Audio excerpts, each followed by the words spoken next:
So I want to talk to all my enlightened people today. And I have a question. You may call it silly, you may call it stupid, but it's a legit question. How do you call yourself enlightened? How do you call yourself elevated, an adept, a master? How do you call yourself spiritual? And yet you still racist or prejudiced. And yet you say things that don't even make sense. And I'm going to stick with one subject matter on that one. For the most part, I'll try. But you say that you are made in the image of God.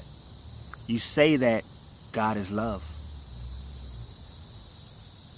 But if God is love and you're made in the image, why do you show so much hatred and so much prejudice and racism? You're a hypocrite.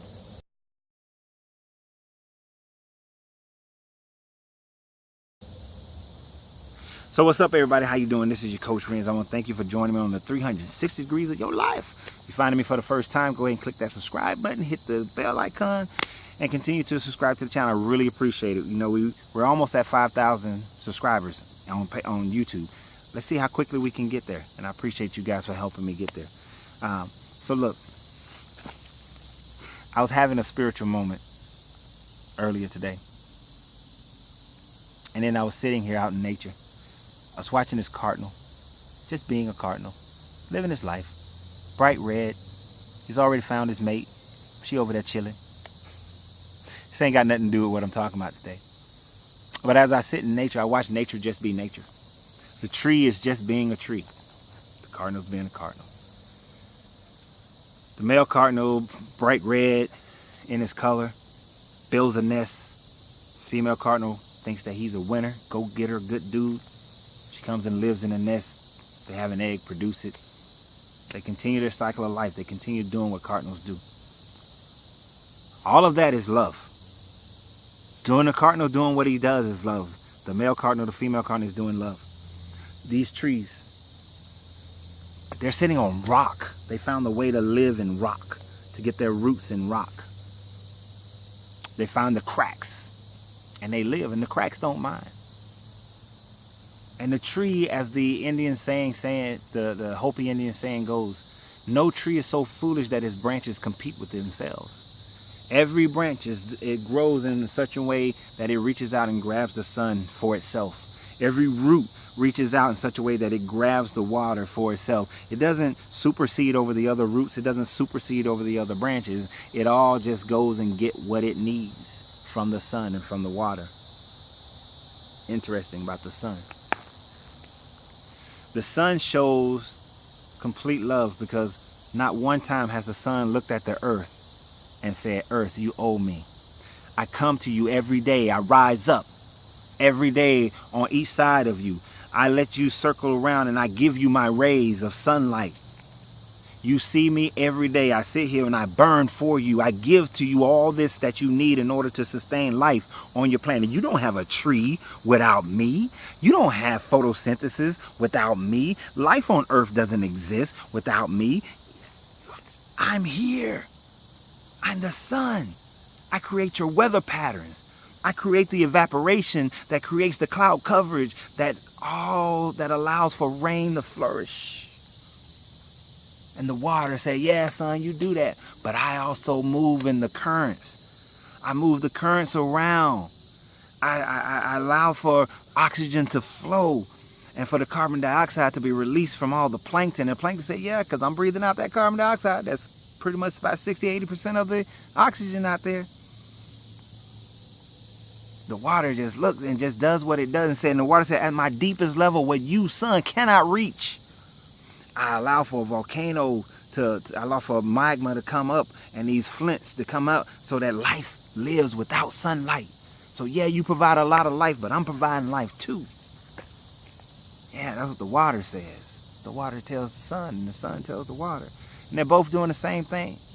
And they're both providing, they're both doing. And even the moon says that, hey, I'm reflecting light so people can see at night.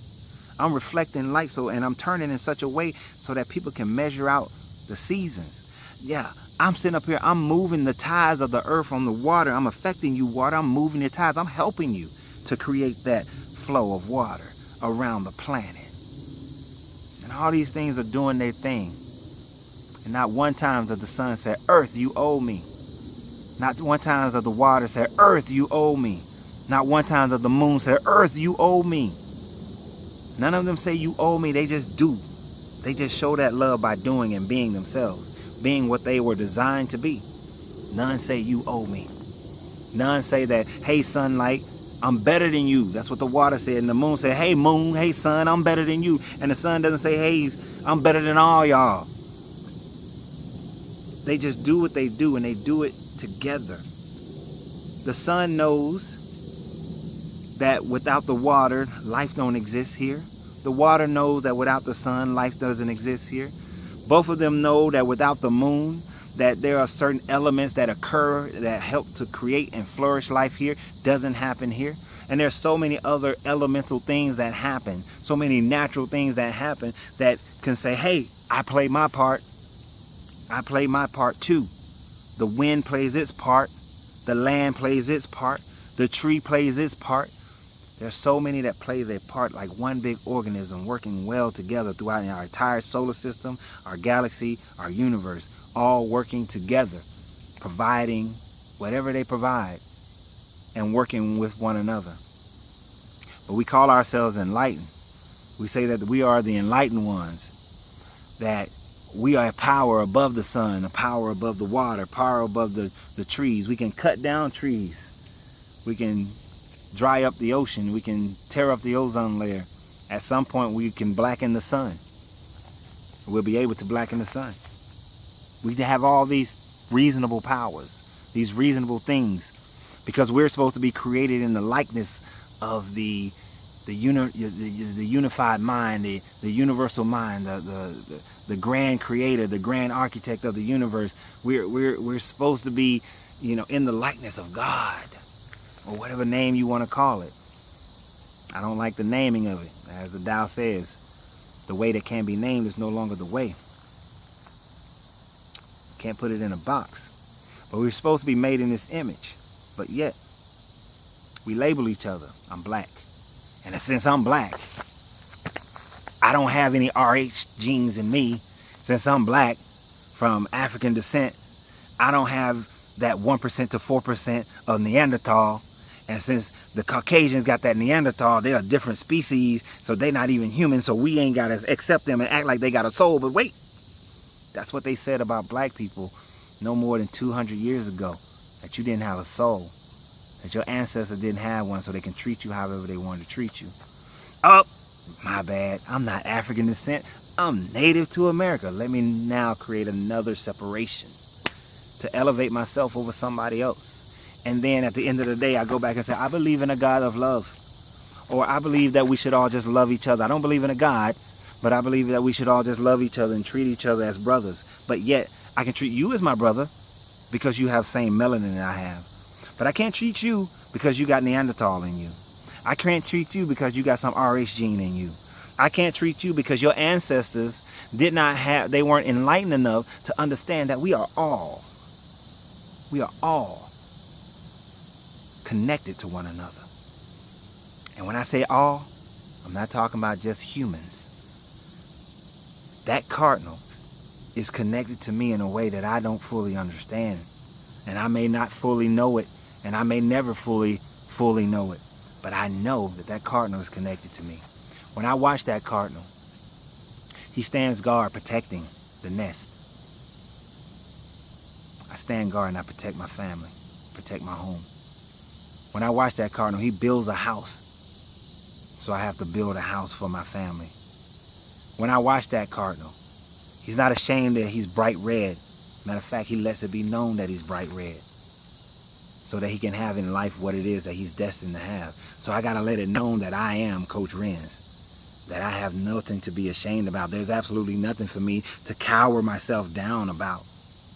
As a matter of fact, people like to say things like they're not worthy of this, they're not worthy of that they are filthy rags, that they have no right to all this divinity, because all of this is divinity, that they have no right to all this divinity.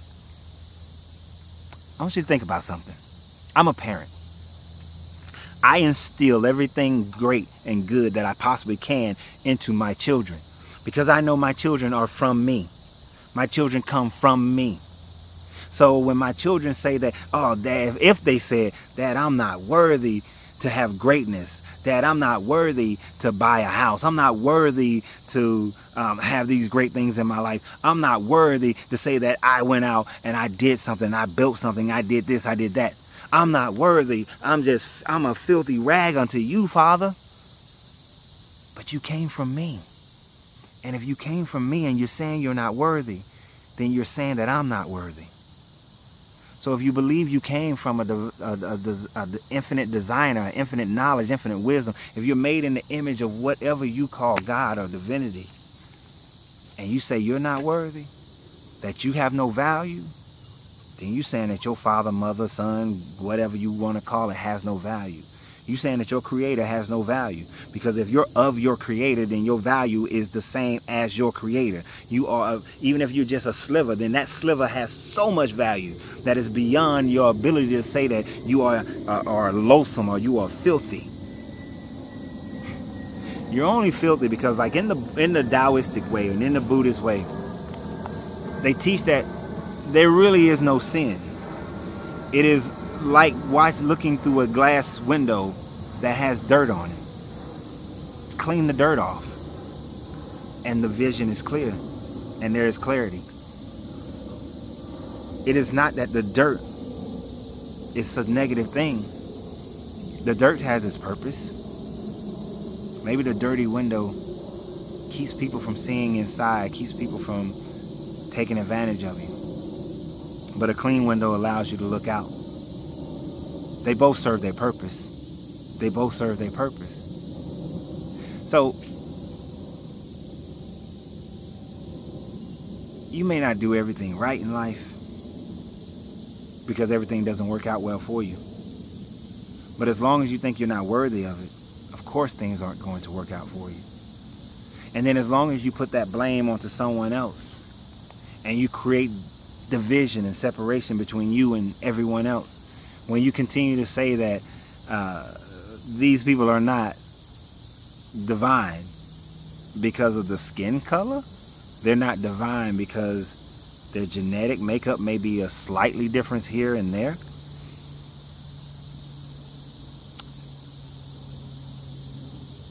like is with like. And one easy way to know that two things are of the same, if a dog has sex with a monkey, they're not going to have a child. Nothing will be conceived. No creation will happen because they are two different species. If a bird has sex with a caterpillar, nothing happens. No butterflies will be made. I saw a dog trying to have sex with a chicken in one stupid little video on YouTube. Nothing will come of it. A black person and a white person can get together and have sex, and they will have a baby. If they consummate and the egg and the sperm meet, a human will be produced. But if a human try to have sex with a monkey, it will not produce a hybrid of a monkey and a human. For all those who talk evolution, we'll get into DNA number 2 in a different video, but go study it first. But if we came from monkeys, should we not be able to go and have sex with a chimp and create a baby? Go have sex with a gorilla and have a baby. Go have sex with some kind of monkey, some kind of ape, and have a baby. It doesn't happen. It can't happen because we don't come from apes. But humans come from humans. Humans can reproduce with other humans. Therefore, since we can reproduce with other humans, other than protection from the sun and some few other genetic benefits of melanin, my spirit, your spirit, ain't got nothing to do with your melanin. So how do you call yourself enlightened? How do you call yourself a master and adept? How do you call yourself spiritual when you still hold on to these? And for those of you who are saying that, oh, well, I believe in Jesus, I believe in Allah, I believe in Jehovah, I believe in whatever. How do you call yourself spiritual when you can't bridge the gap in community with someone because they have a different belief in their understanding of God? Because they say that God is over here on the right and you say God is over here on the left. You say that God is the trunk of the elephant. They say that God is the tail of the elephant. They say that God is the foot of the elephant. They say that God is the body of the elephant. They say that God is the ear of the elephant.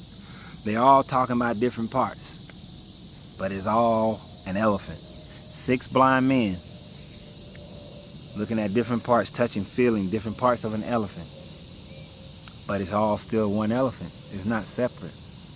So if you're a divine creator, if there's only one creator, but you see it through Jesus, you see it through Allah, you see it through Muhammad, you see it through Abraham, you see it through Moses, you see it through Buddha, you see it through Krishna, you see it through Brahma, you see it through whomever, however, you see it through nature, you see it through whatever. There can only be one creator. There can only be one. So if there is one, if you believe that there is one, how do you call yourself spiritual? If you put it in a box, the way that can be named is no longer the way. The Tao that can be named is no longer the Tao. The moment you label me, you negate me. The moment you label God, you negate God. The moment you give God a name, it is no longer God. Because you have just stripped away all the divinity of it. It has no divinity now because you took it away. But you call yourself enlightened. You call yourself an adept. You call yourself spiritual. But you can't even follow the basic rule of love your brother as you would love yourself. Treat others as you would treat yourself. Love your wife as you would love yourself. Submit to your husband. You can't do any of those things. None of them. Unless they agree with you, or they look like you, or they come from the same country as you. You have national borders. Who made those? Did God make a national border, or did you make a national border? If we got rid of America, is the land still here just because you changed the name and changed the government? If we decided that the Atlantic Ocean is no longer the Atlantic Ocean, but it's the Ren's Ocean, is it still the same water? Is it still the same body of water? Yes, it is. Just because we change a name, just because we change it. If the Romans hadn't come around, you might be Zoroastrian. Islam probably would have never existed. Catholicism would never existed. Judaism probably would have died out. We'd all be worshiping something else. If the Greeks had stayed in control, we'd probably be worshiping something else.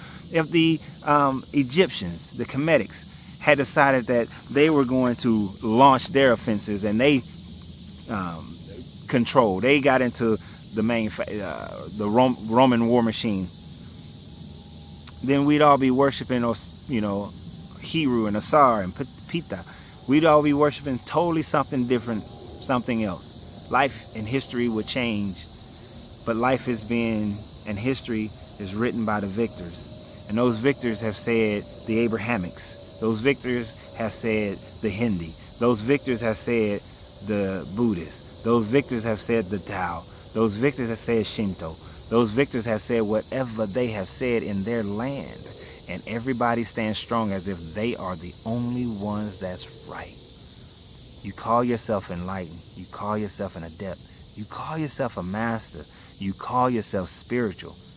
But yet you can't see beyond the fact that your circumstances of birth has determined what you believe is right and what you believe is wrong. That if you was born in a whole nother country, if you was born in Saudi Arabia, you'd be Muslim more than likely. If you was born in Tibet, you'd probably be Buddhist. If you was born in India, you'd probably be Hindi. The nature of your birth, the parents you were born to has decided all that. So what makes you think you right? And you call yourself a master, you call yourself an adept, you call yourself enlightened, you call yourself spiritual. As long as you're holding on to those labels, it's an absolute impossibility for you to be any of those things. This is why at the end of all my videos, I always say, you got to free yourself to be yourself, because your greatness is non-negotiable. Because without mental freedom, spiritual freedom, you will never be great. You can have all the money in the world, you're still not great. You can have all the women, all the men in the world, you're still not great. You can have all the power, you can have all the accolades, the love from everybody else, you're still not great. Your greatness is not something that's measured by money or the attention of other people. Your greatness is measured by how much love you affect the world with. That is your greatness. That is where your greatness lies. So once again, you got to free yourself to be yourself, because your greatness is non-negotiable.